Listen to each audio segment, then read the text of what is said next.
Bismillahirrahmanirrahim. Assalamualaikum warahmatullahi wabarakatuh. Perkenalkan, nama saya Riyati, NIM J1B018030. Baik, pada video kali ini saya akan menjelaskan tentang sistem irigasi tetes otomatis bertenaga surya. Video ini merupakan tugas dari mata kuliah Kapita Selecta. Baik, langsung saja slide. Sistem irigasi tetes tenaga surya. Irigasi tetes merupakan cara pemberian air dengan jalan meneteskan air melalui pipa-pipa di sekitar tanaman atau sepanjang deretan tanaman.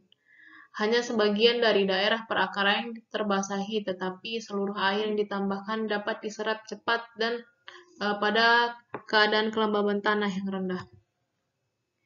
Tujuan dari irigasi tetes ini adalah untuk memenuhi kebutuhan air tanaman tanpa harus membasahi keseluruhan lahan, sehingga dapat mereduksi kehilangan air akibat penguapan yang berlebihan, pemakaian air yang lebih efisien, mengurangi limpasan, serta menekan atau mengurangi pertumbuhan gulma.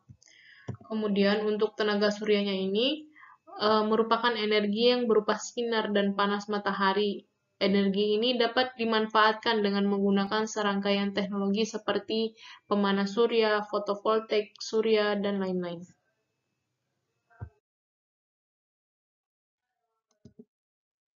Kemudian untuk desain pompa dan baterainya. Pompa yang digunakan pada sistem irigasi ini yaitu pompa submersible dengan spesifikasi yaitu rentang tegangan AC-nya sekitar 220 sampai 240 volt dan rentang arusnya sekitar 280 sampai 330 mA dengan frekuensi operasi sekitar 50 Hz, konsumsi dayanya itu sekitar kapasitas 50 watt. Kemudian untuk pompanya ini diputuskan untuk menempatkan tangki air yang lebih dekat ke tanah dan penyiraman dilakukan ke tanah yang dipilih dengan menggunakan pompa AC submersible kecil yang diharapkan dapat berjalan selama sekitar 79 jam per hari dengan bantuan panel surya dan baterai.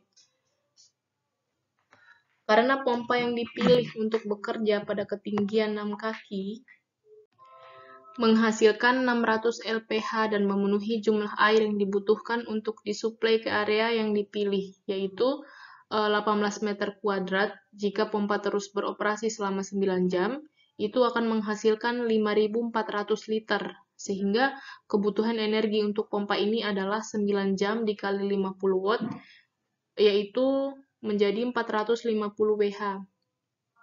Untuk memenuhi kebutuhan daya tersebut, diperlukan perancangan kapasitas baterai dan panel surya, yaitu baterai asam timbal dengan kapasitas 7 Ah, sekitar 12 volt yang akan menghasilkan tegangan maksimum sekitar 12-14,4 volt dan arus maksimumnya yaitu 1,4 ampere telah dipilih untuk operasi bebas masalahnya. Kemudian kapasitas baterai harus tidak kurang dari 30-40% lebih tinggi dari kapasitas pompa. Maka 4 nos dari baterai tersebut dipilih dan dihubungkan paralel untuk mendapatkan peringkat yang lebih tinggi dari pompa 50 watt. Sehingga kapasitas baterai yang terhubung secara paralel adalah 67 watt. Kemudian untuk desain panel suryanya yaitu menggunakan sel fotovoltaik menggunakan sinar matahari untuk menghasilkan listrik. Daya yang dihasilkan adalah produk dari tegangan dikali arus, yaitu P sama dengan V dikali I. Jumlah daya listrik yang dihasilkan oleh sel fotovoltaik individu pada terminal outputnya yaitu tergantung pada jumlah radiasi matahari yang mengenai sambungan PN, serta presentasi radiasi matahari yang benar-benar diubah menjadi listrik, dengan kata lain efisiensinya. Panel surya yang terhubung ke pengontrol pengisian daya baterai atau charge controller terhubung dengan baterai, inverter, dan suplai utama AC. Panel surya akan terputus dari rangkaian jika tegangannya di bawah tegangan baterai dan baterai akan menjadi satu-satunya sumber untuk menjalankan pompa. Jika daya jaringan tersedia, maka SPV akan diputuskan dari rangkaian dan hanya daya AC dari listrik yang akan diambil untuk menjalankan pompa. Kemudian untuk sensor kelembaban tanahnya.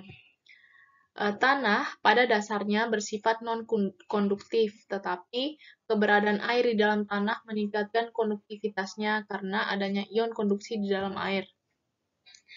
Resistivitas tanah adalah ukuran kemampuan tanah untuk menghambat konduksi arus listrik. Biasanya, resistivitas tanah bervariasi dari 0 hingga 5 kilo ohm, sensor kelembaban tanah. Kemudian sensor akan menghasilkan tegangan tinggi, katakanlah misalnya 4,5 hingga 5 volt. Ketika tanah benar-benar kering, tingkat tegangan akan menurun, WRT-nya peningkatan kadar airnya.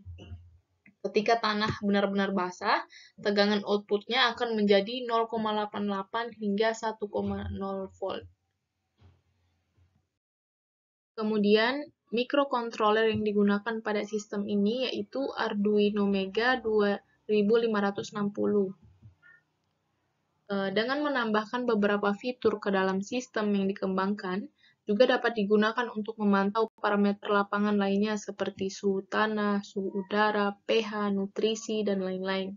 Kemudian data yang terkait dengan informasi meteorologi di dalam dan di sekitar lapangan, yaitu suhu udara, kelembaban relatif, curah hujan, kecepatan angin, arah angin, dan radiasi matahari juga dapat diperoleh dari stasiun cuaca terdekat untuk mengetahui parameter lingkungan dan merencanakan kegiatan pertanian yang sesuai.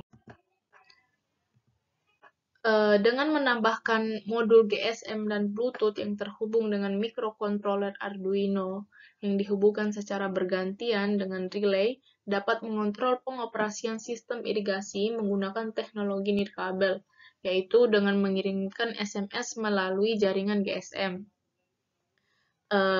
Jika petani ingin mengontrol pompa, dia harus mengirimkan SMS yang menunjukkan pengoperasian pompa, apa yang ingin dia lakukan, kemudian modulator-modulator atau modem yang tertanam mikrokontroler menerima SMS, dan berdasarkan SMS yang diterima, mikrokontroler akan memberikan perintah ke pompa yang terhubung melalui relay. Demikian presentasi dari saya, lebih dan kurangnya saya mohon maaf. Wabillahi taufiq wal hidayah. Wassalamualaikum warahmatullahi wabarakatuh.